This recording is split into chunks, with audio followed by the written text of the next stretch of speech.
70세 이후 얼마나 더 오래 살 수 있을까요?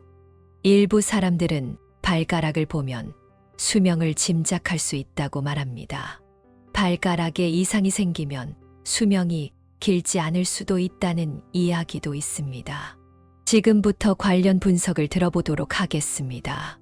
안녕하세요. 이것은 지혜의 흐름입니다. 우리는 매일 여러분과 함께합니다. 최 어르신은 올해 70세가 넘은 건강하고 강건한 노인입니다. 그러나 최근 목욕 중 우연히 자신의 발톱에 이상이 생긴 것을 발견하였습니다. 발톱이 두껍고 노랗게 변했으며 가장자리가 위로 들려 있었습니다. 그는 마음속으로 놀라며 생각했습니다. 이 발톱이 도대체 왜 이러지? 나이가 들어서 발가락까지 문제가 생긴 걸까? 궁금증에 가득 찬 최 어르신은 옆에 있는 아내에게 고민을 털어놓았습니다. 여보, 내 발톱에 문제가 생긴 것 같은데 한번 봐줄 수 있어? 아내는 그의 말을 듣고 바로 와서 발톱을 자세히 살펴보았습니다. 두 사람은 발톱을 이리저리 살피며 한참 동안 생각해 보았지만 원인을 알 수 없었습니다. 최 어르신은 발톱의 변화가 건강에 관한 문제를 암시하는 것은 아닐까 하는 걱정으로 가득했습니다. 나이가 들면서 신체의 여러 부위에서 다양한 반응이 나타날 수 있습니다. 그리고 발가락, 우리가 흔히 무시하는 이 부위가 건강 문제를 알리는 경고등이 될 가능성도 있습니다. 그렇다면 발가락의 변화는 과연 무엇을 예고하는 것일까요? 이 영상이 유익하셨다면 구독을 눌러주시고 불교 채널의 좋아요도 부탁드립니다. 또한 친구들에게 공유하는 것도 잊지 말아주세요. 여러분의 성원에 감사드립니다. 발가락과 건강은 어떤 관계가 있을까요? 발은 종종 인체의 두 번째 심장이라고 불립니다. 이러한 비유는 단순한 표현이 아니라 발이 전반적인 건강을 유지하는 데 있어 중요한 역할을 한다는 사실을 상징합니다. 특히 노인에게는 더욱 그러합니다. 신체의 혈액순환에서 발의 기능은 매우 중요합니다. 발은 몸의 무게를 지탱할 뿐만 아니라 혈액순환에서도 중요한 역할을 합니다. 발 근육의 수축과 이완, 특히 발바닥의 움직임은 우리가 걷거나 운동할 때 하체의 혈액을 심장으로 다시 보내주는 효과를 발휘합니다. 이 과정은 중력에 반해 혈액이 원활하게 순환되도록 하며 하체의 혈액순환 장애와 혈전 형성의 위험을 줄여줍니다. 발에는 많은 모세혈관과 신경말단이 있어서 외부의 온도 변화를 감지하고 통증 등의 신호를 전달하여 우리 몸에 중요한 건강 피드백을 제공합니다. 중의학에서는 발이 신체의 내장기관과 연관된 반사구역이라고 여겨지며 특정 부위를 마사지하거나 자극함으로써 관련 장기의 기능을 조절하고 건강 상태를 개선할 수 있다고 합니다. 발톱의 변화, 예를 들어 색깔, 두께, 모양의 이상은 신체 다른 부위의 건강 문제를 나타내는 초기 신호일 수 있습니다. 예를 들어 발톱이 노랗게 변하고 두꺼워지면 이는 곰팡이, 감염이나 혈액순환 문제와 관련이 있을 가능성이 있습니다. 둘째, 발가락이 수명에 영향을 줄 수 있을까요? 발가락으로 수명을 판단한다는 말은 다소 미신적이지만 의학적 관점에서 발가락의 건강 상태를 분석하면 개개인의 전반적인 건강에 관한 중요한 단서를 얻을 수 있습니다. 심지어 몇몇 잠재적 건강 위험을 예측할 수도 있습니다. 첫째, 신경 건강. 발가락의 감각 변화, 예를 들어 마비, 찌릿함 또는 통증은 주변 신경 손상의 초기 신호일 수 있습니다. 이러한 신경병증은 특히 당뇨병 환자에게 흔하며 당뇨병 합병증의 주요 지표 중 하나입니다. 둘째, 관절염 상태. 발가락 관절의 부기, 통증, 경직은 관절염의 징후일 수 있습니다. 노인들 사이에서 이러한 증상이 나타나면 주의해야 하는데 관절염은 일상 활동과 삶의 질에 큰 영향을 미칠 수 있기 때문입니다. 셋째, 발의 구조 이상.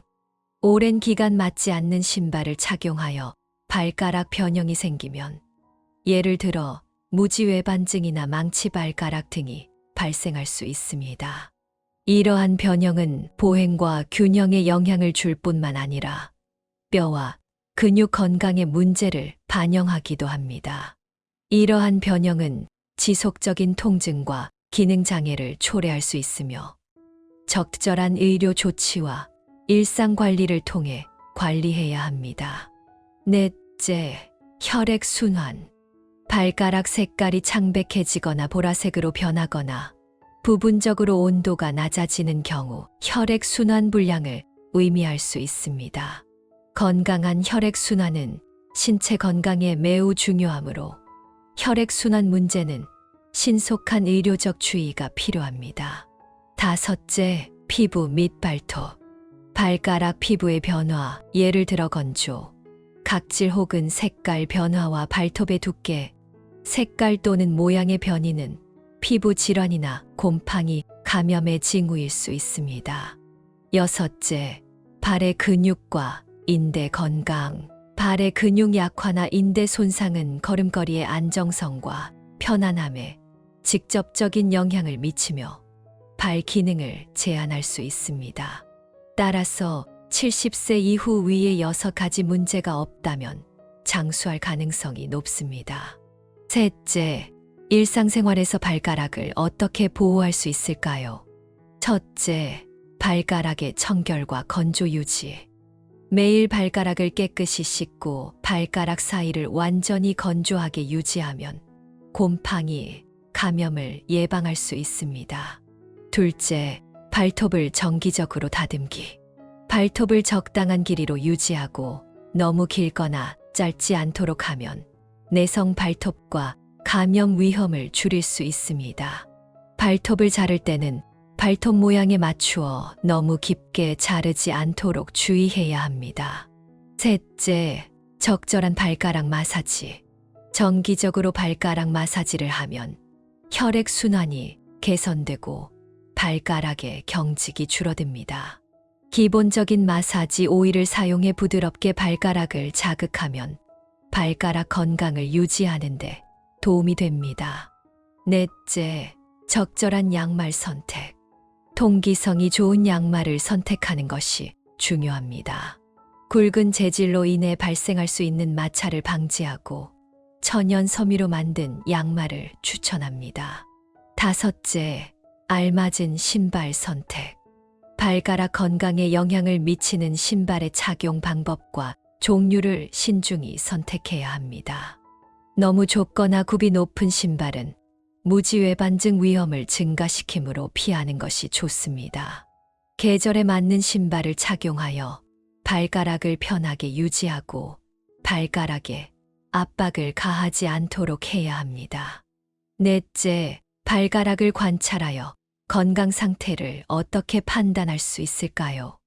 발가락 건강 상태는 전반적인 건강에 중요한 단서를 제공합니다. 다음과 같은 방법으로 자신의 건강 상태를 간단히 확인할 수 있습니다. 첫째, 발가락 색상 관찰. 건강한 발가락 색상은 피부색과 대체로 일치해야 합니다. 발가락 색깔이 보라색이거나 창백하면 혈액순환 불량의 신호일 수 있습니다. 혈액순환 문제는 심장질환이나 말초 혈관 질환과 관련이 있을 수 있습니다. 둘째, 발가락 형태 확인. 발가락이 비정상적으로 구부러지거나 부어오르거나 변형이 있는지 관찰하세요. 이러한 증상은 관절염, 당뇨병 또는 기타 구조적 질병의 징후일 수 있습니다.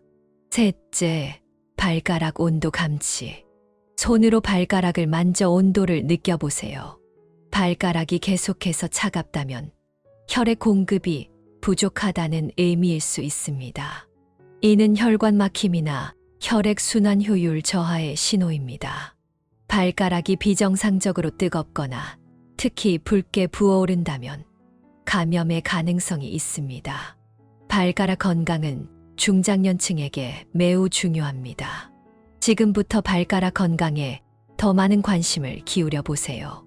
일상의 관리와 운동을 통해 잠재적 건강 문제를 조기에 발견하고 해결할 수 있으며 노년 생활을 더 건강하고 행복하게 만들 수 있습니다. 장수하려면 기억해야 할 4가지 규칙. 첫째, 건강한 생활 습관을 유지하세요. 균형 잡힌 식사와 규칙적인 생활 습관은 장수의 기초입니다.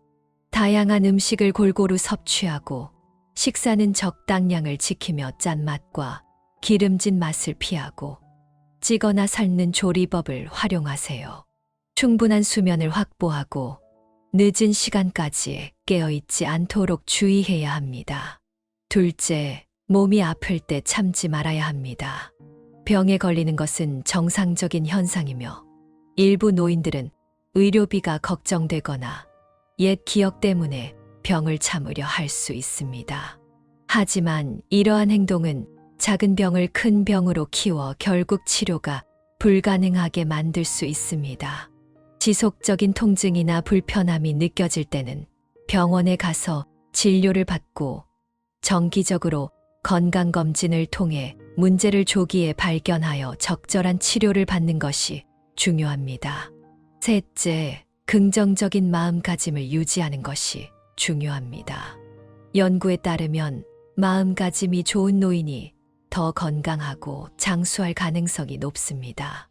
긍정적이고 낙관적인 태도로 삶을 대하고 소소한 행복을 찾는 것이 중요합니다. 자녀에 대한 과도한 걱정을 줄이고 심리적 부담을 덜어내며 가정의 화목을 유지하는 것과 자신의 사회적 관계망을 형성하는 것도 좋은 마음가짐을 유지하는 데 중요한 요소입니다. 넷째, 노후에도 할 수 있는 일을 찾는 것이 필요합니다. 은퇴는 곧 삶의 정체를 의미하는 것이 아닙니다.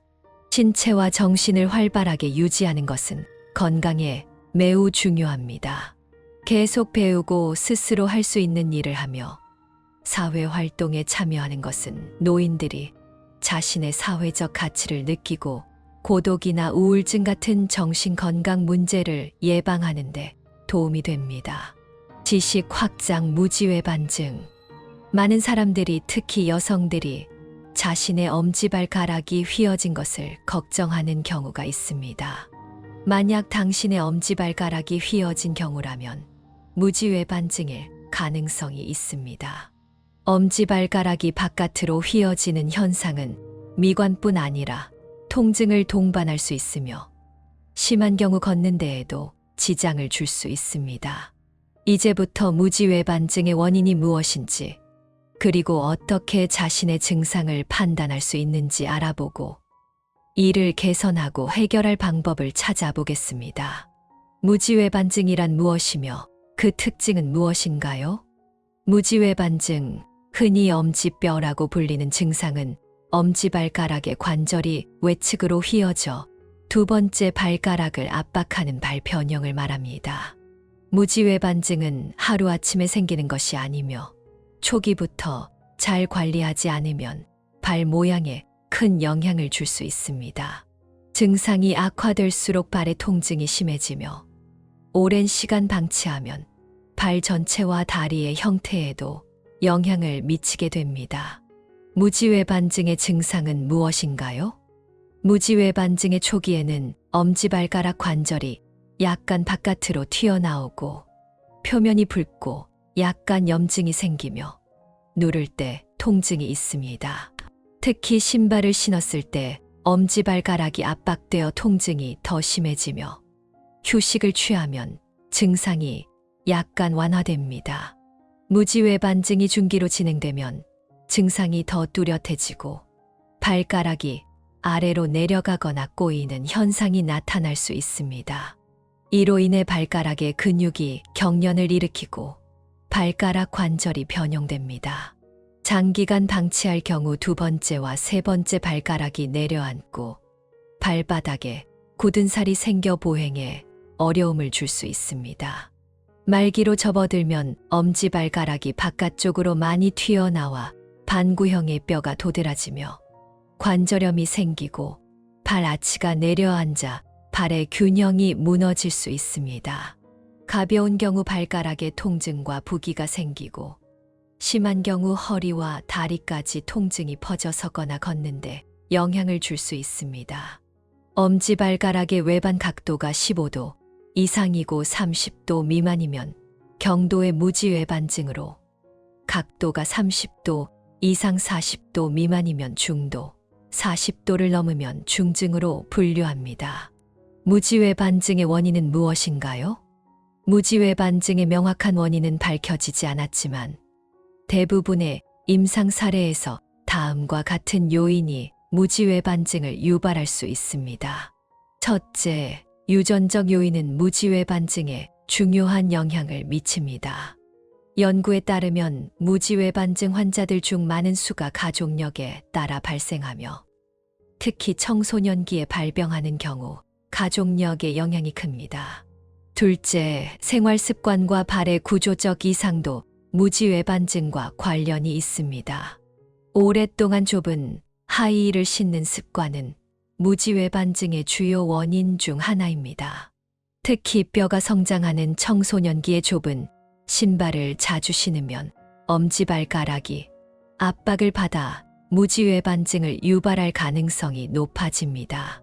이는 좁은 하이힐을 신는 모든 경우에 무지외반증이 발생한다는 의미는 아니지만 발생 가능성을 크게 증가시킵니다. 또한 무지외반증은 발의 구조적 이상과 밀접한 관련이 있습니다. 발가락 관절이 작거나 엄지발가락이 선천적으로 바깥쪽으로 기울어져 있거나 평발인 경우 무지외반증이 발생할 가능성이 큽니다. 무지외반증은 발바닥 장력의 이상을 반영하기도 하며 평발이나 기타 하체 구조적 이상이 있으면 신체의 기본 지지 구조, 다리 모양, 척추와 골반의 자세에도 큰 영향을 줄 수 있습니다. 또한 통풍, 관절염과 같은 질환이 엄지발가락 외반을 유발할 수 있습니다. 예를 들어 엄지발가락 관절의 통풍이나 관절염이 발생하거나 엄지발가락 또는 두 번째 발가락이 부상을 당해 신경과 근육에 이상이 생기면 무지외반증이 생길 수 있습니다.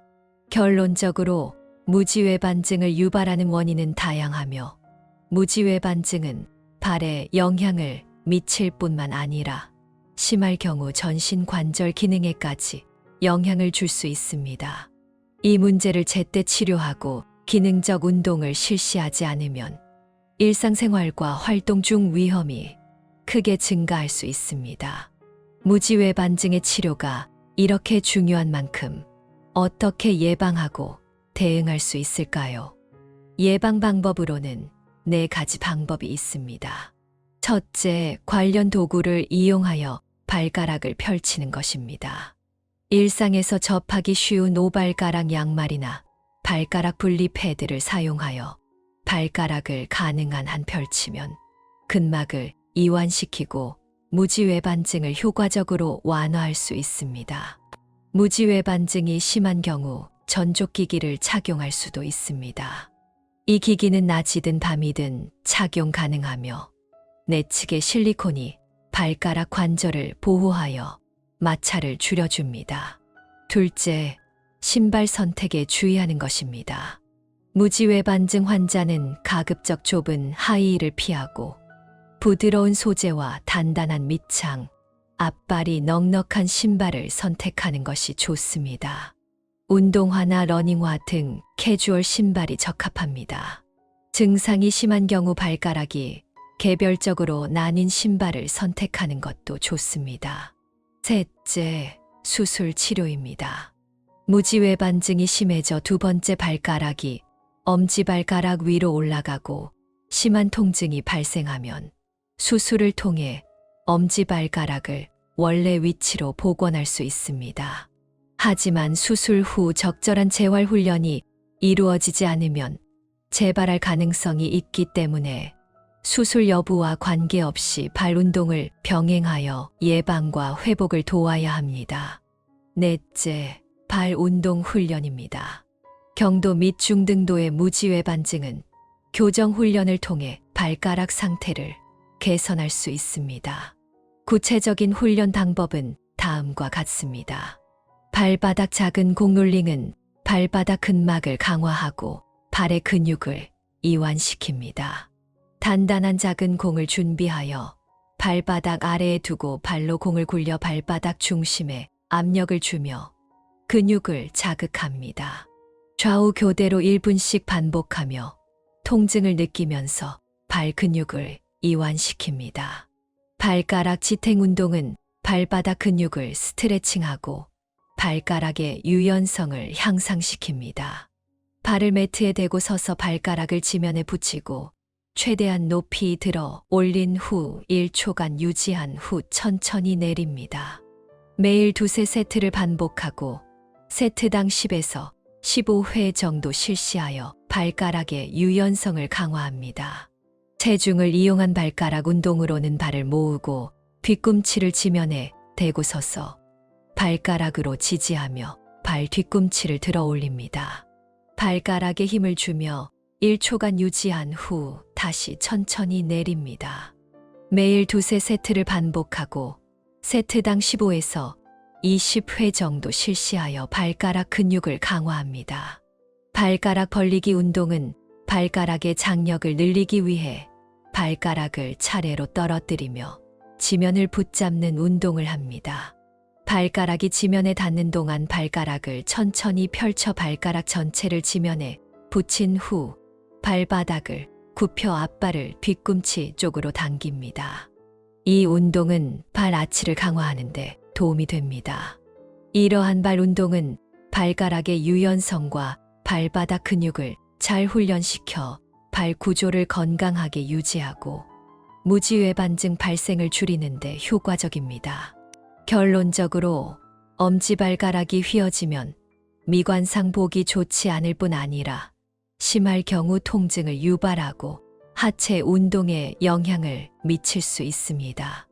무지외반증이 나타났지만 당장 큰 불편이 없다면 조기에 교정하고 운동하여 변형의 징후를 미리 차단함으로써 발 건강을 더 잘 유지할 수 있습니다. 이 글이 엄지발가락 외반으로 고민하는 여러분께 도움이 되길 바랍니다. 오늘도 시청해 주셔서 감사합니다. 좋아요와 구독은 저에게 큰 힘이 됩니다.